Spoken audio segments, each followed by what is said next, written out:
going to go into the next little section, which is looking at breathing. So that's part of our ABC of singing. We've done alignment, like kind of exercises to show you how to relax your body and get it ready. Next thing we need to look at the breathing. This is something that people get really confused about, and that you might have heard of different terms like diaphragmatic or abdominal breathing and things like that. We're all kind of aiming for the same thing, just that some people call it different things. And people can also be really familiar with the diaphragm, and they might have heard things like recommendations such as use your diaphragm or try to sing from your diaphragm and things like that. Diaphragm is important, don't get me wrong. Think of it, it's not quite a muscle, it's like surrounded by muscle. I think if you're being really specific about it, you call it something like cartilage or something. But that's very important for the inhale when you're breathing. That squashes everything down out the way, so there's more room for your lungs for you to breathe.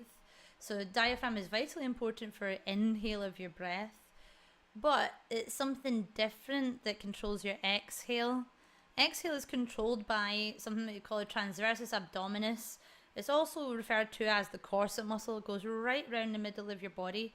If anyone's ever like worn a corset, think of it as feeling a bit like that. It's like somebody's worn a corset, and when you feel it being activated, it's like somebody's pulled the strings, like a sucking in feeling in your middle.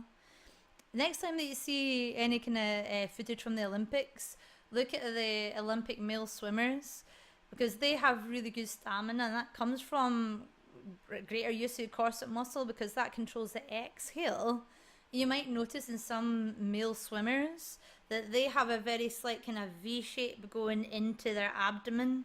That's because they have incredibly strong corset muscles to control the breathing while they're underwater. Everyone on the planet has this corset muscle, and I think that's where half the battle comes from when people are learning to sing, that they don't know how to activate the corset muscle. They don't know what it feels like when it's being activated, and therefore they don't have any knowledge in knowing how to control it. So your action step for this, guys, have a look online. I might see if I can find a link or something that I could show you. Olympic swimmers, they have really strong corset muscles, and they have this slight V shape. I'll maybe also try and find a link to show you that the diaphragm is important for your inhale, and the corset muscle is really important for your exhale.